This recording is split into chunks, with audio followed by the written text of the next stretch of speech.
Hello and welcome to this week's edition of the Sosbans and Sidesteps podcast. Joining me, Big M, as always, Mr. HG Hugh Griffin. Good evening, my friend. How are we? Good evening. It's a surprise pod. No one expects the Inquisition pod or something like that. Remember to like and subscribe. We always forget to say that during the pod. So it's during the pod now, so I said it now. So there you go. Sorted. And just as a point, no one expects the Inquisition. That might be in a reference to something Mr. HG is doing later on. Oh But yeah. Oh yeah. yeah. I need Oh to work yeah. that in.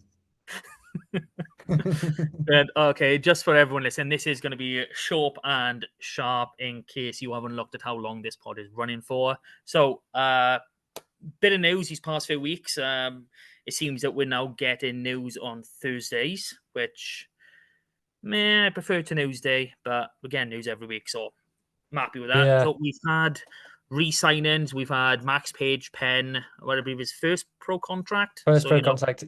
No brainer. Get him signed no up. brainer. Crease 16 sponsored Max Page. Oh Yay. yes, very true. Very true, very true. And the other one is Tommy Lewis. Now, Tommy came back from Jersey Reds. Took a while for Dwayne to realize that he was a talent, even though we'd been telling him for like all season. But hit the ground running, and obviously he's been out injured for majority of the season. But he is now back, which is amazing. And I'm expecting Tommy to go on to bigger and better things. You He just happy needs with game Tommy time, Lewis? does Tommy. I'm happy he's signed up. Obviously our back three is massively competitive, as we'll talk about a little bit in a minute. But even if he's not like in that international three, which there's always one of them's got an ankle tweak or something. But if he's not in that first team match, just get him down to Quins or Llandovery or whoever, just because he's been out that long, he just needs game time. We know what a class player is, so just get on the pitch and run at people. Yeah, well, that's exactly what has happened. He turned out for Carmarthen Quins in his first game back, and then well, hang on, I need to check that actually. He played for one of them first on the wing, and then he played the other one at full back, which I'm thinking might be a sign for us. You know, we'll come on to our back three in a little bit now, but Tommy Lewis is certainly someone who's got the frame to play full back. Shall we say that? I'm happy for Tommy. I'm glad he's staying for a bit longer, and it does create that depth in the back three. If you can get five proper top end back three players, you're laughing. And we've definitely got at least four of them as it stands. The other bit of news we've had came quite recently. We've signed a new player A a new new one. player, a new player in the centres by the name of Joe. So, Joe Hawkins, to be precise, for anyone who didn't know. And if you didn't know, what rock have you been under? I assume many people might have been under rocks for the last few days. But there we go. How are you feeling about this one? We can give honest opinions now. It's I've got absolutely no problem with Joe Hawkins being a Scarlets player and playing for the Scarlets. As a signing, it begs questions. It begs questions. Look, we know that Hawkins was a player of national interest for Wales. So what is this another what we've seen lots of times with lots of players in the Scarlets, and many of them have done fantastically well, who we've been told to sign him by the WRU or by Team Wales. Was this Gatland's last act? Um, And then there's his position because him signing, we know that Johan Lloyd is going, and Johan Lloyd was our second choice 10. Now everyone is talking about Joe Hawkins being a 10. He started one game 10 in his career, and that was for Wales under 20s. Now everyone has And said that that's he's got so everyone has said that he's got the ability to play 10. I've never seen him do it. So I can't say whether he can do it or can't. If he's signed as 10 cover, then it's like we've just spent 2 years on Johan Lloyd trying to turn him into a 10, and it's not gone fantastically. So, look, I will be delighted if game one of next season, Sammy's having a rest with his feet up or something, and they give Joe Hawkins a start at 10 and he's player of the match. No one will be happier than me. But it's just that kind of, it doesn't give me a warm feeling.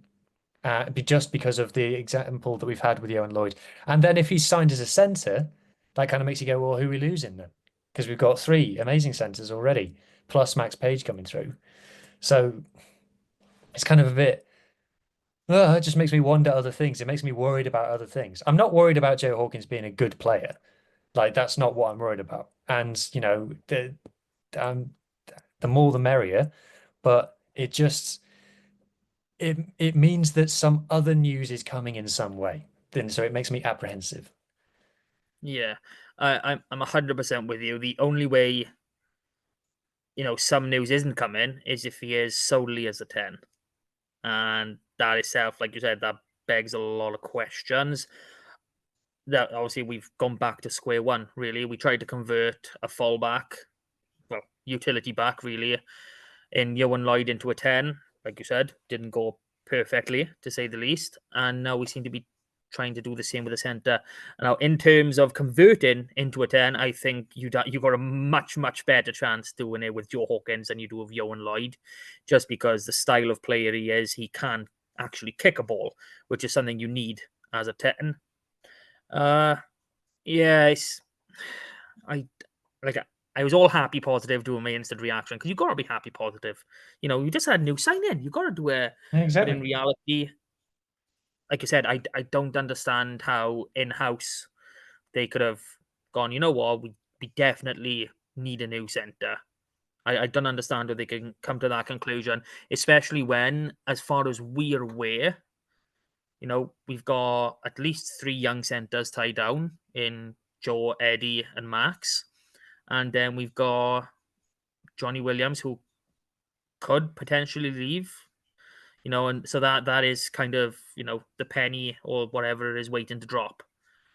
If Johnny doesn't go, then we know 100% Joe is a 10, 100%. And if not, then you're thinking, what is he a part timer like Johan? Is he going to play some games at 10, some games at 12, 13, some games on the bench? So there are a I lot more just don't questions. in a modern professional world where physical attributes are everything, and that's not just in rugby, that's in all sports. We live in an era of your physicality, your athleticism is almost the most important thing about you.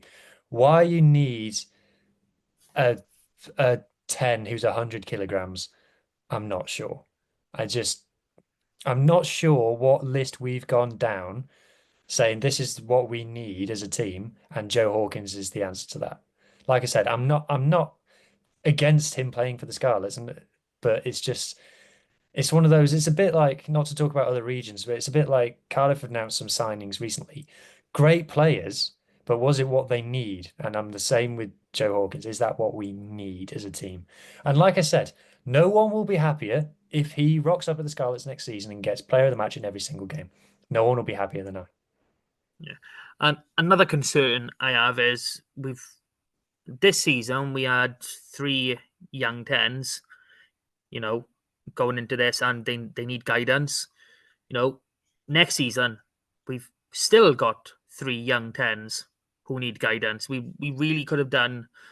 We really could do with an old head, someone who can guide these boys, because we don't have a 10 in the coaching, team, not someone who's played, top end professionally. I think Scott Sneddon is probably the only one in there that's played 10, and he wasn't a top end pro.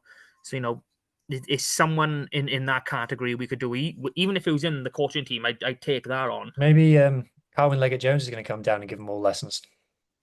He probably could. He probably could. But he's still under 18 age next season, which is amazing considering how long his name has been bandied about. Hopefully, we see him for Quins. I actually made a reference to him on the SRC pod that maybe he could come and play him for Quins because they haven't won a game since November.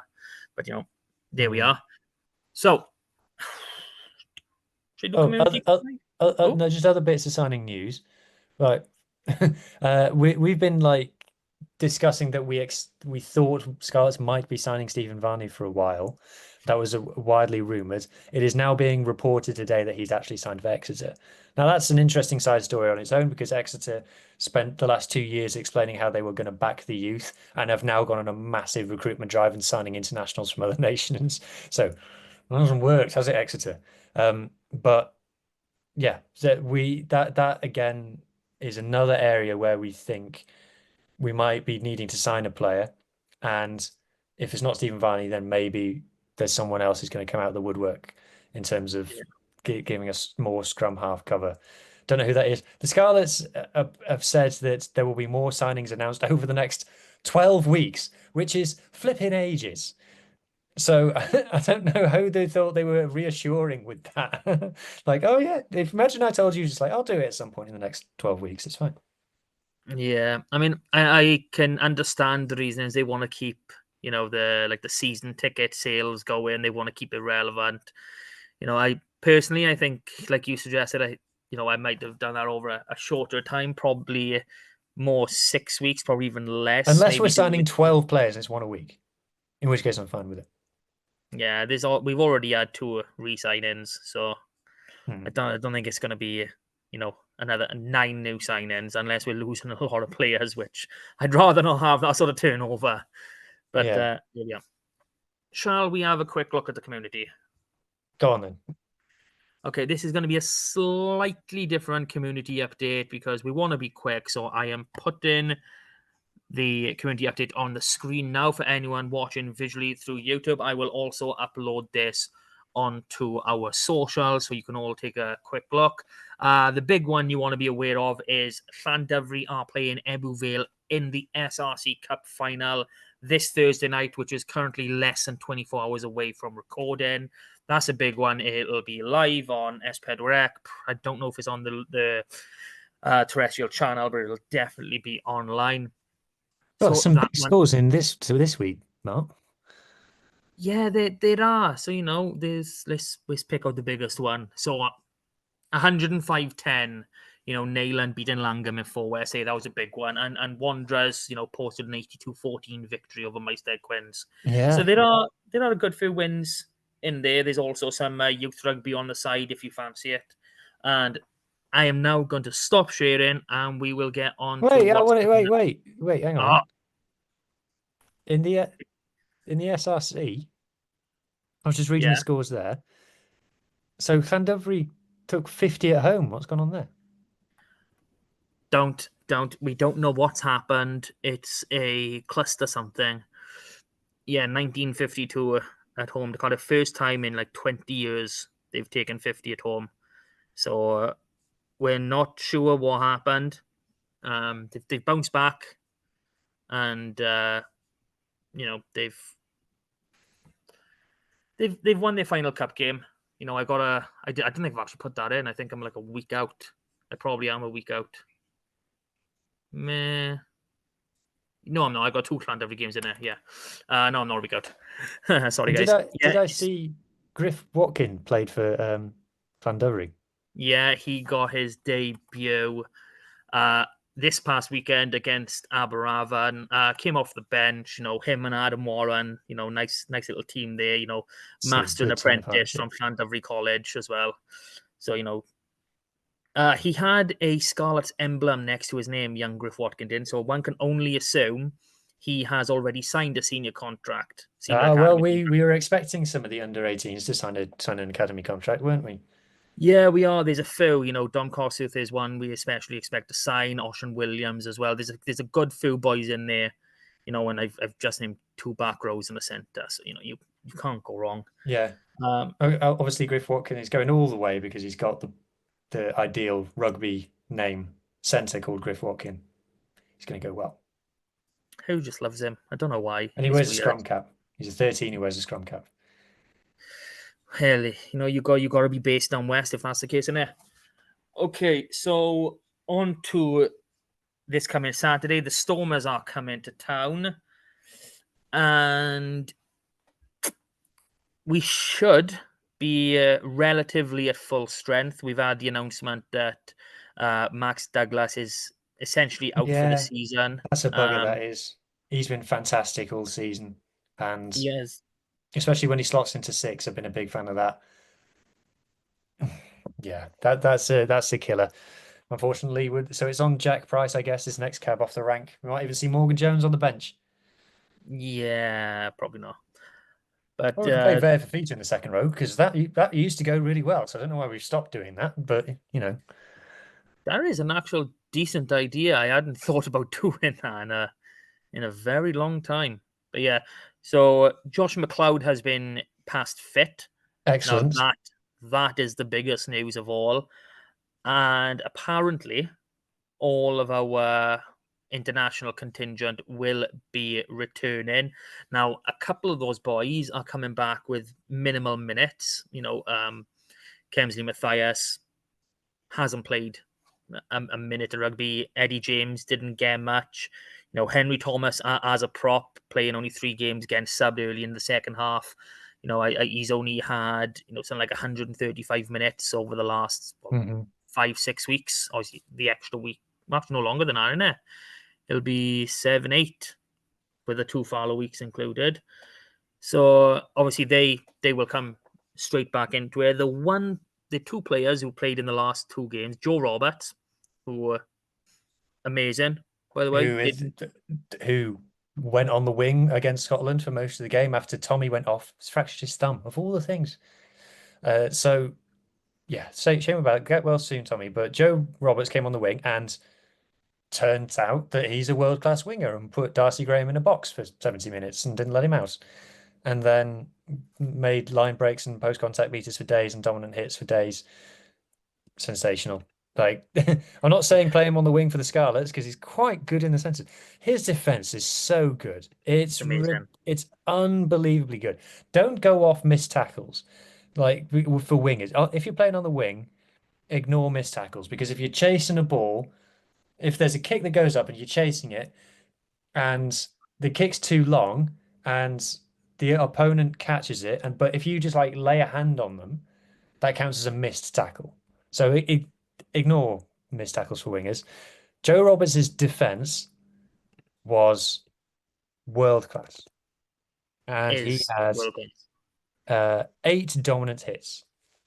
That is ridiculous playing on the wing. You say shove off missed tackles for majority of positions. Really, missed tackles don't generally matter a great deal. It depends on if that player is eventually, taken down or leads to a eventual try involvement. So, there's different things to cover when you're looking at stats, and missed tackles isn't generally a great one to focus a lot of things on. But yeah, Joe, we've been talking about his defense the entirety of his career. Against Scotland, he brought down Duan van der Merwe 5 meters from the line. Against England, he stopped Joe Roebuck twice. Tom Roebuck, whatever his name is. He stopped him twice.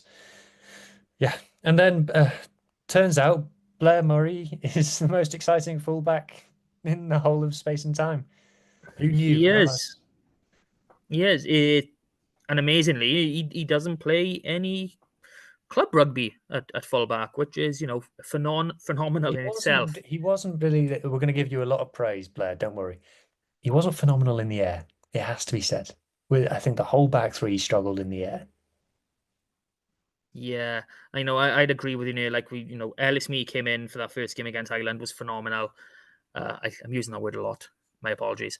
And then our next game against Scotland, I thought he took a bit of a head knock early on, and he didn't look right in that game. And it seems that he didn't exactly recover into the final match either. But he had Ellis, a tough day up against Duan van der Merwe, which you can't judge him too harshly on because this is his first ever season of pro rugby, having been down playing for Nottingham in the Championship 12 months ago. So I won't judge him too harshly from maybe not winning a head-to-head against Duan van der Merwe on his first attempt.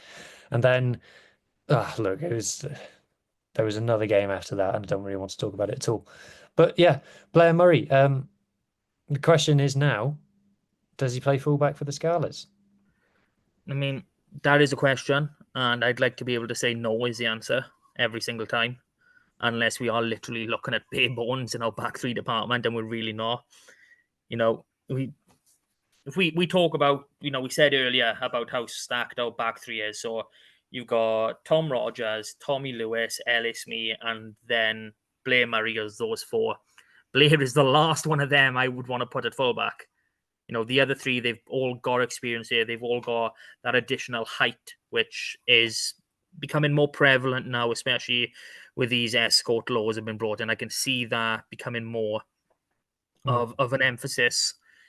People chasing down the fullbacks a lot harder, like they have done in the past. So that is where I I see Blaine Murray on the wing. That's all I see Thing him about as. him at fullback is that it means he touches the ball more. And let's be honest, he was a bit of a Hail Mary for Wales. It was kind of a go on, Blair, see if you can do something. And so if a team's going to kick long to you and he's going to get it and he's going to have a chance to run it back, he's probably the best at running it back. So I can agree with that, but you've he also touch. got the same point of you don't have to stay on the wing the whole match when you are, say you are on the opponent's half, say you are, in their their section, their third, or the 40 meters past their 10. You can chuck him in the backfield and let whoever's full back come defend on the wing with it because you're going to be fairly deep anyway. It's not hard to transition in those individual moments to get him more opportunities on the ball. And even if we're thinking about how much time he has on the ball as a Scarlet, he gets on there a fair bit. Mm. Yeah, I agree with you. I would like to see us play a bit more of a rotating back three. I don't see why they can't. They can all play fullback. They're all great players. They've all got plenty of cohesion. Shouldn't be too hard, should it?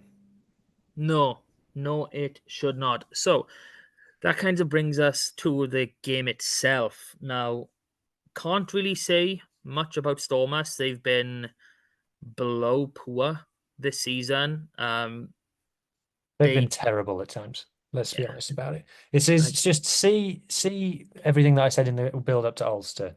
Now I'm not going to do any kind of stats preparation on the Stormers because they've been in some games they've been in absolute shambles, and I couldn't tell you what they're trying to do on the pitch. Their plan is to give it to Warwick Gelans or Damien Willemse or Sasha or Manny Lebuck and go, you make something happen.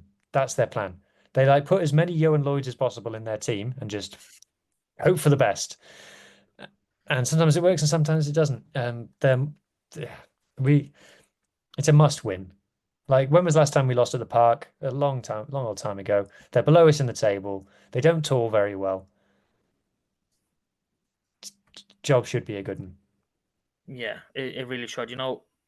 They've never been the greatest outside of South Africa anyway. Like, I'm just looking at their league form now, and the most wins they've had, you know, in a season outside of South Africa is two. And that came against us and Dragons in the first year, and Connacht and Dragons last year. So we can remember that last visit to the Park, and it finished 26-21 in what I believe was the final round of the regular season when they went on to lift the Yeah. URC trophy. So title winning Stormers only won by a single score at the Park. That's something to remember as well.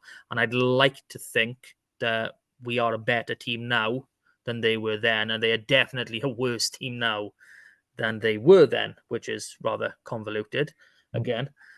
But yeah, I mean, I'm looking at a squad. The only issue for me is, with some of them Wales boys and some of the boys that haven't had a great deal of minutes, is how we're integrating some of them back in, who's starting, who's on the bench. Again, you just brought up Fafita in the second row again, and I'm starting to rethink everything I've ever thought of in my life.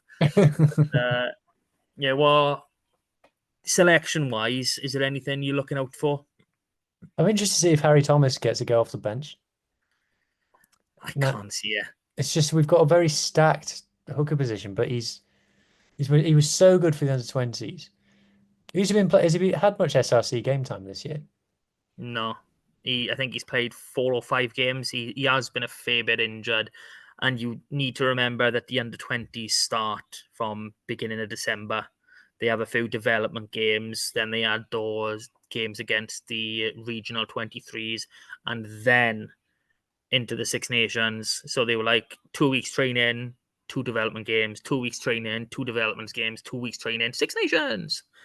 So it's been a long time in that camp, if I'm totally honest with him. Oh, okay. Well, maybe we won't see him then. So, all right. So we're talking Matthias van der Merwe Thomas. I can't see Matthias starting. He hasn't played since middle of January.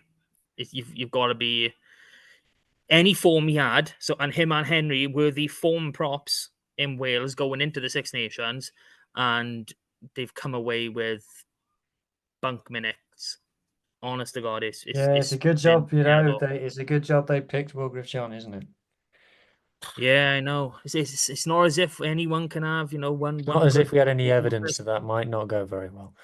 Yeah, So okay. I So have what her. is it? Sam O'Connor? No, I know I'd have Matthias on the bench. You got to have Hepburn. Hepburn would start Oh, for me Hepburn, yeah. with the Is he two you fit? mentioned. As far as I'm aware, I haven't seen anything to say he's not. Okay. Second row will be Lousy and Craig. Alex Craig. Could be Fafita now. Who knows? Yeah, it won't be. Because we don't know if Tane's fit. Because Tane had what was a head knock he Illness. picked up? Oh, Illness on him. illness. So Okay. I'd expect him back. We didn't hear nothing in the press conference. So you'd assume from an illness, Mhm. it'd be stated if he wasn't back. Captain Josh will play. Happy days. And it'll probably be Dan Davis on the other side. I'm thinking potentially Jared Taylor. It could be Jared Taylor. Um, then obviously Cowder will play the full 80. Johan Lloyd play the full 80. Then it's got to be Eddie and Johnny or Joe. There's no bad decision there, whichever one you want. Yeah, I'm probably thinking more Eddie and Joe. I just love that impact Johnny I can have know. off the bench. Me too. Back And I don't three. think Dwayne's done that a single time, you know. But to me, that's clearly the best way to go. And Yeah, he hasn't done it. you keep talking. I'm gonna have a quick All look right, for okay. you. Blair Murray's had a lot of minutes, so maybe he could do with a rest. Although, I don't know. Yeah, I probably think he deserves a rest. But if not, if he's playing in white hot form, why not keep him in there? Ellis Mee played the last two games of the Six Nations. 3 games of the Six Nations. I don't think he's been overloaded with minutes. I think he can keep playing. He's young, for goodness sake. Or you're resting people who are 21, however old he is for. You don't need to do it. And then Tommy Lewis celebrating his new contract. Max Page has been playing very well on the wing. I'd keep him on the wing, but this is a debate that we've had loads of times. And was there anyone else? No, I think that's it. I mean, I don't think you mentioned Viva Feet at a date, but I think that was a given Oh anyway. yeah, sorry. I did think that was a given. But yeah, so yeah, I've just had a look now. We've only seen the dream team, Eddie and Joe in the centres once this season. That was against Bayonne, and Johnny was not on the bench. Max Page was. So yeah, that it seems like the most logical way to go because Johnny is just we know how big and physical Eddie is, but the power Johnny is able to generate and just punch through people, make a literal impact, make a dent in the middle of that field or even on the side of the field. It doesn't matter where it is. He's got that ability to do it. Bench is hard for me. You know, who do we want to like? It'll be Elias wearing 16. Yeah, and look, it's pretty obvious who's going to be in there. But I'm thinking, this is a must-win game. Do we want to maybe hold someone back? Maybe put Cowder on the bench and start Yeah, he Archie. won't do that. He won't do that. So there's no point talking about it. No. Uh, All right, then uh, it's going to be what was it? If we're going by that 15, then it's obviously Elias, Sam Wainwright, Matthias. Then we'd have Jack Price coming in. Whoever doesn't get in between Jared Taylor and Dan Davis, obviously Archie, and then obviously Charlie. the bunk positions. Archie and Charlie would have to take them for some reason, and then Johnny. So Yeah, that is under the I would pick 20. Johnny. He'll probably pick Max. I don't know because that would mean playing Blair Murray in the back three, wouldn't it? And you're probably going to want him Uh, rested for the net yeah. for the Oh double no, header Yo quarterfinal. next. Yeah, that's an option, I suppose. No disrespect intended. Really not intended. I love Johan. He's an awesome player, and he stays and he fights for his place. I know a lot of Johans that don't do that, but there we go. Oh dear, oh dear. There we go. So, can we get a prediction? We've got to win by more than a score. I mean, I'm not doing softballs for the Scarlets anymore. You've got expectations, lads. The Stormers don't tour very well. They've not been very good this season. They're below us on the table. We got to win by 8. So my original was 8, but I've bumped it up to 10. I don't know how. I You don't know, know if me. this is a prediction or just my expectations. Yeah, expectations. That I think we do need to change it. That was our expectation. Yeah. So My this is expectations, my expectations is that we'll win by 8. My um my fear is that we'll lose by 1. why did you say it? You didn't have to say it. Oh, well. Okay, this brings this rather short pod to an end this week. As always, like, share, subscribe, comment. Who loves talking to you online? He really, really does. And he could do with more of it. Uh, as always, thanks for coming on and speaking. I know it's been a rather awkward night for you. He didn't actually know we had a pod. Can you believe it? But there we are. Thanks again, Bart, and we'll do it all again next week. Bye, guys. All right, cheers.